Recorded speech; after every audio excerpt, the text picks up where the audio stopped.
آج علاج معالجے پہ بات ہو رہی ہے اور اسلامی تعلیمات کے حوالے سے علاج معالجے کا جو تصور ہے اس پہ گفتگو کر رہے ہیں، لیکن آپ دیکھیں کتنا اہم ترین موضوع ہے۔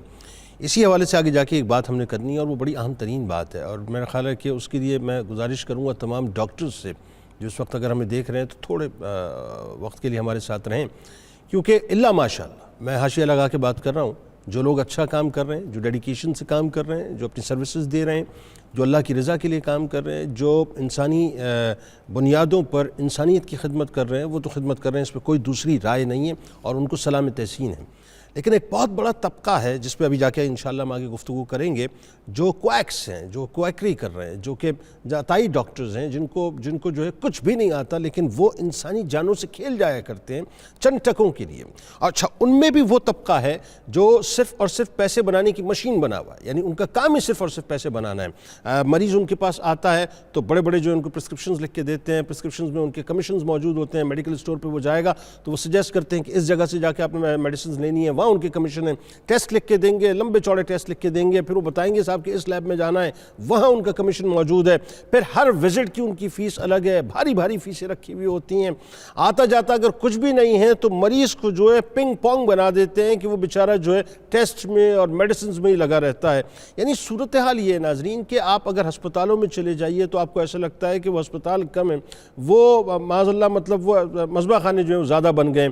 عالم یہ ہو گیا ہے کہ آپ ڈاکٹر کے پاس چلے جائیے تو ڈاکٹر جو ہے وہ آپ کو مسیحا لگنے کی بجائے ایک قصائی کی صورت نظر آتا ہے۔ یہ جو ہمارے یہاں معاشرے میں ہو رہا ہے اس پہ بھی میں ذرا ڈاکٹر عمران صاحب سے بات کروں گا، بتائیں کہ یہ صورتحال کہاں پہ جا رہی ہے، لیکن پھر وہیں پہ آ کے کھڑے ہو گئے۔ سب سے پہلے یہ سمجھتے ہیں کہ علاج کرانا بنیادی طور پر کیا اللہ کے اوپر توکل کے منافی ہے کہ نہیں؟ یہ بتائیے مفتی صاحب کہ میں علاج کیوں کراؤں؟ میرا اللہ پر ایمان ہے، وہی شفا دے گا، اسی نے ظاہر ہے مجھے مطلب بیماری دی ہے، اور علاج کرانے کا فائدہ کیا ہے؟ میں علاج کراؤں گا تو میرا توکل کمزور ہو جائے گا۔ بتائیے۔ سب سے پہلے جنید بھائی توکل کا معنی سمجھنا پڑے گا۔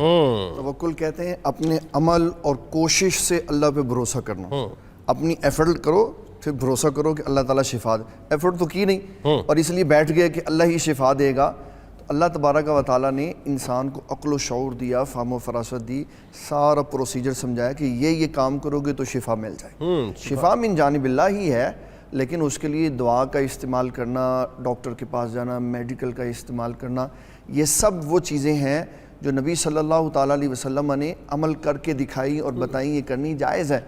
تو جو یہ کہتا ہے کہ توکل یہ ہے کہ بس آپ نے دوائی نہیں کھانی کیونکہ مرض ہے تو شفا بھی اسی کی طرف سے آئے گی، تو یہ توکل کے خلاف ہے۔ ایک بندہ اپنے گھر کا دروازہ بند نہیں کرتا، اپنی طرف سے کوشش نہیں کر رہا اور وہ کھلا چھوڑ کے چلا جا رہا ہے میں اللہ پہ بھروسہ کر رہا ہوں، عام بندوں کا یہ توکل نہیں ہے۔ اس کو چاہیے دروازے کے اوپر تالا لگائے، تالا لگانے کے بعد کہ یا اللہ یہ تیرے سپرد ہے۔ لیکن وہ جو سوال میں نے آپ سے ابتدا میں کیا تھا وَإِذَا مَرِضْتُ فَهُوَ يَشْفِينِ، کہ مطلب ہم ہی بیماری دیتے ہیں، ہم ہی شفا دیتے ہیں، یہ عقیدہ سمجھایا ہے۔ ورنہ سیدنا ابراہیم خلیل اللہ علیہ السلام بھی دوائی استعمال کرتے تھے، ٹھیک ہے، جب وہ بیمار ہو جاتے تھے دوائی استعمال کرتے تھے، دوائی استعمال کرنے کے بعد اللہ سے کہتے تھے یا اللہ یہ سبب ہے، اصل میں شفا تو نے دینی ہے۔ اپنی کوشش اور اپنا عمل کر کے دکھایا، ٹھیک ہے۔ اور پھر نبی صلی اللہ تعالیٰ علیہ وسلم نے یہ بھی پہلو دکھایا ہے۔ ایک عورت آپ کے پاس آئی، عرض کرنے لگی میں مرگی کے مرض میں مبتلا ہوں، تو آپ دعا فرمائیں مجھے صحت ہو جائے، تو آپ نے فرمایا صبر کر، اگر تو صبر کرے گی تو اس صبر پہ اللہ تعالیٰ تجھے جنت عطا فرمائے گا۔ ٹھیک ہے۔ کہنے لگی پھر ایک مہربانی اور عنایت یہ فرما دیں کہ جب مجھے مرگی کا دورہ پڑتا ہے تو میرا لباس ڈسٹرب ہو جاتا، آپ یہ فرما دیں کہ بہتر ہو جائے۔ تو حضور صلی اللہ علیہ وسلم نے اس کے لیے دعا فرما دی کہ یا اللہ اس کا ستر محفوظ رہے، اور محدثین نے لکھا جب اس کو مرگی کا دورہ پڑتا تھا تو فرشتے اس کے اوپر چادر دے دیتے۔ اللہ، اس کا مطلب یہ دعا قبول ہو سکتی ہے تو یہ بھی ہو سکتی تھی، اللہ، لیکن صبر کی ساتھ تلقین کی کہ صبر کرو گے تو صبر کی نعمت پہ تمہیں اللہ جنت عطا فرما دے۔ اس سے کہیں نفی نہیں ہوتی کہ آپ علاج نہ کروائیں، بلکہ نبی صلی اللہ تعالیٰ علیہ وسلم تو تلقین فرماتے تھے، آپ نے پریکٹیکل کر کے دکھایا۔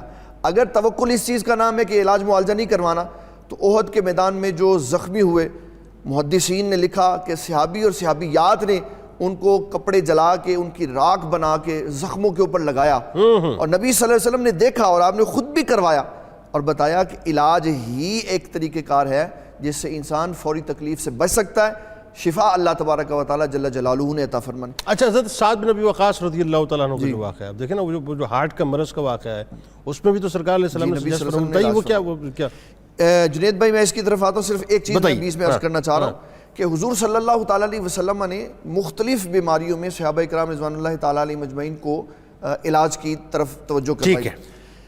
حدیث میں 3 لفظ آتے ہیں, داغ لگوانا, دم کروانا اور فال نکالوانا. فرمایا یہ 3 کام ایسے ہیں جو کفر کی طرف لے کے جاتے.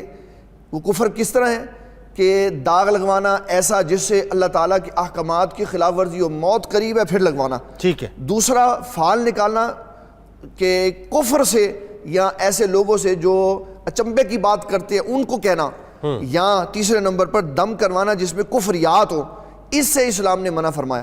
اور نبی صلی اللہ علیہ وسلم فرماتے ہیں جو شخص یہ 3 کام نہیں کرے گا یہ اس جماعت میں شامل ہو جائے گا جو 70,000 لوگوں کی جماعت ہے جن کو بغیر حساب و کتاب اللہ جنت عطا فرماتے ہیں. اللہ اکبر. لیکن یہ بھی توکل کے خلاف نہیں. یہ وہ لوگ ہیں جس کی ترتیب سمجھائی کہ وہ ایسا دم نہیں کرواتے جس میں کفر و شرک ہے, ایسا داغ نہیں لگواتے جو اللہ کے احکامات کے منافی ہے, ایسے فال نہیں نکالتے جو شریعت کے خلاف. اس کے برعکس دم کروانا بھی جائز ہے, اس کے برعکس داغ لگوانا بھی جائز ہے. نبی صلی اللہ علیہ وسلم نے امراض کے لیے سعد بن ابی وقاص نے کروایا, اور پھر حضور صلی اللہ تعالیٰ علیہ وسلم نے کئی صحابہ کو بتایا کہ تمہیں تکلیف ہو رہی ہے پچنا لگواؤ, حجامہ کرواؤ, یہ چیزیں تمہیں صحت عطا فرمائیں گی. مطلب وہ ہارٹ کے مرض میں دیکھیں نا وہ اپنا اجوا کھجوروں کا جو ہے باقاعدہ سجیسٹ کرنا, طبیب کے پاس بھیجنا پہلے باقاعدہ. جی ایک بات اس میں بڑی اہم ہے کہ جب ہم علاج معالجہ کروا رہے ہیں اس میں ہمیں یہ احتیاط ضرور کرنی ہے کہ حلال و حرام کا فرق رہنا چاہیے. ہاں یہ بڑی اہم بات ہے. بڑی اہم بات. طبیب کہے کہ یہ شے حرام ہے لیکن آپ کے لیے فائدہ مند ہے, آپ اس کو کھا لیں, تو شریعت اسلامیہ نے کہا, رسول اللہ صلی اللہ علیہ وسلم فرماتے ہیں طبیب ظاہر کو دیکھ رہا ہے باطن کو نہیں دیکھ رہا, لیکن اللہ کے حبیب صلی اللہ علیہ وسلم باطن کو بھی دیکھ رہے. فرمایا اگر اس نے حرام شے سے تمہارا علاج کر دیا تو ہو سکتا ہے کہ وقتی شفا ملے, لیکن پھر یہی حرام شے تیری موت کا بھی سبب بن جائے. اس میں ایک بات بتائیے, اضطراری کیفیت میں کیا کرے؟ یعنی ایک شخص ہے وہ مر رہا ہے, اب ڈاکٹر کہہ رہا ہے کہ یہ اگر یہ دوا استعمال نہیں کی تو وہ مر جائے گا. دوا میں اس طرح سے ہوتا ہے نا, ملا کے آمیزش کر کے کچھ پلا دی جاتی ہے, تو اس صورت میں کیا ہو؟ جس میں جنید بھائی اضطرار آ جاتا نا, اور اضطرار موت سے بچانے کے لیے اس میں شریعت سارے دروازے کھول دیتی. ٹھیک ہے. اگر اضطراری ہے کہ موت اور زندگی کی کشمکش میں مبتلا ہے تو اس میں حرام سے بھی جائز ہے, لیکن عام حالات میں جس میں آپ بالکل نارمل کوئی تھوڑا سا مرض آ گیا اس میں حرام کا استعمال کریں گے تو یہ سخت ترین ممانعت ہے. اس سے بہترین ہے اجتناب کیا جائے, اور رسول اللہ صلی اللہ علیہ وسلم کی شریعت کے مطابق سارے معاملات. بالکل, یعنی اس پہ ظاہر ہے, اس پہ گفتگو ہو سکتی ہے کہ اسلام نے کہاں تک جو ہے ہمیں گنجائش دی ہے کہ ہمیں جانا چاہیے. جیسے وہ ظاہر ہے ابھی وہ جو حال ہی میں جو ٹرانسپلانٹ ہوا ہے اپنا جو ہیومن باڈی میں جو ہے پور کا جو ہارٹ لگا ہے, تو ظاہر ہے اس پہ گفتگو ہو رہی ہے, اس پہ علماء کرام اپنی رائے دے رہے ہیں, لیکن وہی بات ہے کہ اضطراری کیفیت میں کیا ہونا چاہیے اس پہ کلام ہے. ٹھیک ہے, بالکل صحیح.